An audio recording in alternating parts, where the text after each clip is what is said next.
안녕하세요. 3월 9일 월요일 영국의 소리방송 뉴스데스크의 뉴스거리입니다.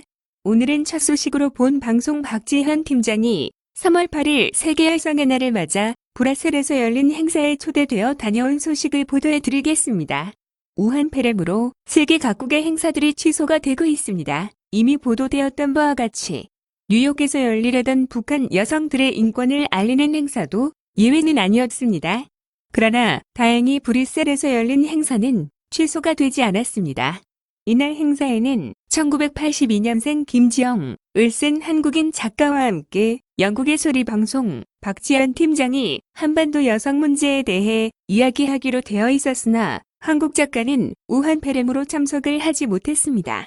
한국 대표로는 단독으로 출연한 박지현 팀장은 북한의 여성 문제에 대해서 다음과 같이 설명하였습니다. 북한은 1946년 임시정부 이후 노동법령, 사회보험법을 비롯해 1946년 7월 30일 남녀평등권에 대한 법령을 발표하였으며 이 법령으로 여자에게 남자와 평등한 권리를 부여한 노동법과 교육, 사회보험법을 실시하였으며 이를 계기로 북한 정부는 북한은 여성들을 혁명의 한쪽 수레바퀴라고 묘사하면서 가정과 자녀 교육, 남성들을 뒷바라지하는 전통적 여성상으로 김일성의 어머니 강반석을 여성들의 모델로 내세웠다고 이야기했습니다. 정부의 프로파간다에 의하면 강반석은 자식을 위해 자신의 머리털을 잘라 신발 깔창을 만들었고 남편과 자식들의 내조를 헌신적으로 한 조선의 어머니 모델이라는 것이었습니다.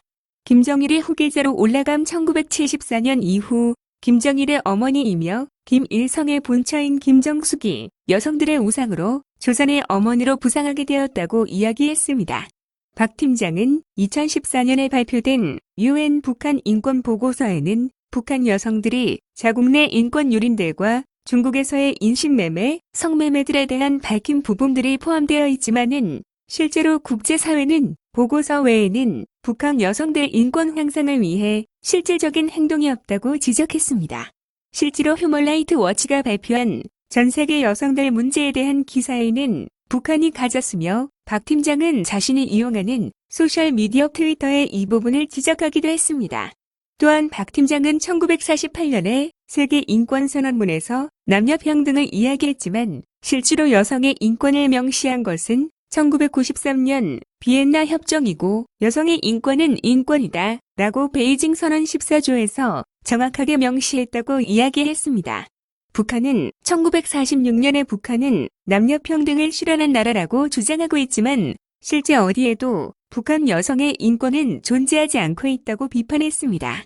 어제 북한 신문과 언론들은 여성의 날을 맞으면서 우리 여성들은 영도자에 대한 절대적인 신뢰심을 지니고 일편단심 충직하게 받들어 나가는 참된 혁명가라며 여전히 여성들을 정치적 노예로 내몰고 있는 것이 북한의 현실이라고 박 팀장은 강조했습니다. 다음은 코로나 바이러스 관련 보도입니다.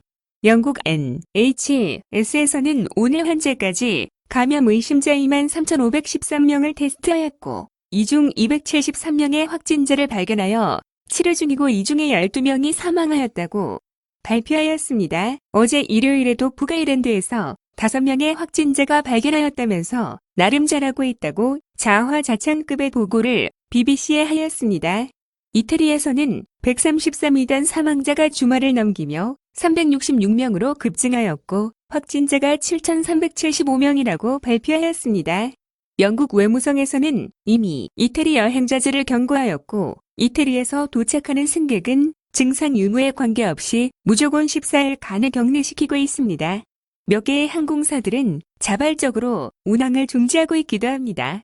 외무성에서는 미국 캘리포니아 외항에서 정박 중인 그랜드 프린세스 크루즈 선박에 탑승한 140명의 영국인 승객들을 본국으로 수송해 올 항공기를 물색 중이라고 발표하면서 외부에서 지원받은 의사들에 의해서 테스트를 받고 있는 승객들 중에 이미 21명은 확진자로 파악되어 격리 치료를 받고 있다고 덧붙였습니다.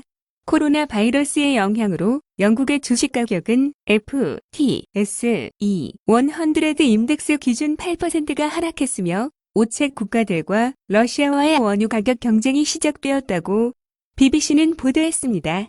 스코틀랜드의 대학 한 군데에서는 한 명의 확진자가 발견되었으나 학교를 휴교하지는 않을 것이라고 발표하였습니다. 다음은 북한 관련 소식입니다. 9일 북한이 함경남도 섬덕 일대에서 북동쪽 동해상으로 발사체를 발사했다.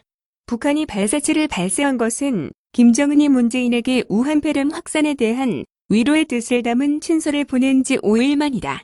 한국 합참은 북한이 이번에 발사한 발사체 중 3발은 비행거리가 최대 약 200km, 고도는 최고 약 50km로 탐지됐다고 밝혔다. 첫 발과 두 번째 발의 발사 간격은 20초, 두 번째 발과 세 번째 발의 발사 간격은 1분이 넘었다. 군은 이 3발을 초대형 방사포로 추정하고 있는 것으로 전해졌다. 이날 북한이 초대형 방사포와 함께 300mm 신형 방사포, 240mm 방사포 등을 섞어 쐈을 가능성이 높다는 것이다. 합참은 이번 발사는 2월 28일, 3월 2일에 이음 동계훈련 일환으로 다종의 방사포가 포함된 합동타격훈련을 실시한 것으로 평가하고 있다고 전했다. 북한군은 통상 군종 동계훈련을 끝낸 뒤 합동타격훈련을 실시하는데 북한군 창건 85주년이었던 지난 2017년 4월 25일에는 김정은 참관 아래 사상 최대 규모의 합동 타격 훈련을 했다. 일본 교도통신에 따르면 일본 정부는 북한의 이날 발사체에 대해 탄도미사일로 보이는 물체가 발사됐다고 이날 밝혔다. 북한은 지난 2일에도 강원 원산에서 초대형 방사포 2발을 발사했고 청와대가 장관회의를 열고 군사적 긴장을 초래하는 행동으로 강한 우려를 표명한다면서 도발 중단을 촉구하자 이튿날 밤 김여정은 담화를 통해 군대에 있어서 훈련은 주업이고 자위적 행동이라며 청와대에 전행한 사고방식에 경악을 표한다고 말했다. 전날 청와대의 유감 표명에 대해 강하게 비판한 것이다.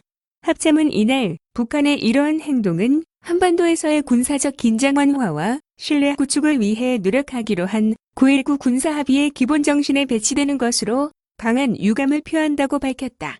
시청해주셔서 감사합니다. 유익한 내용이었다면 구독과 좋아요도 눌러주세요. 감사합니다.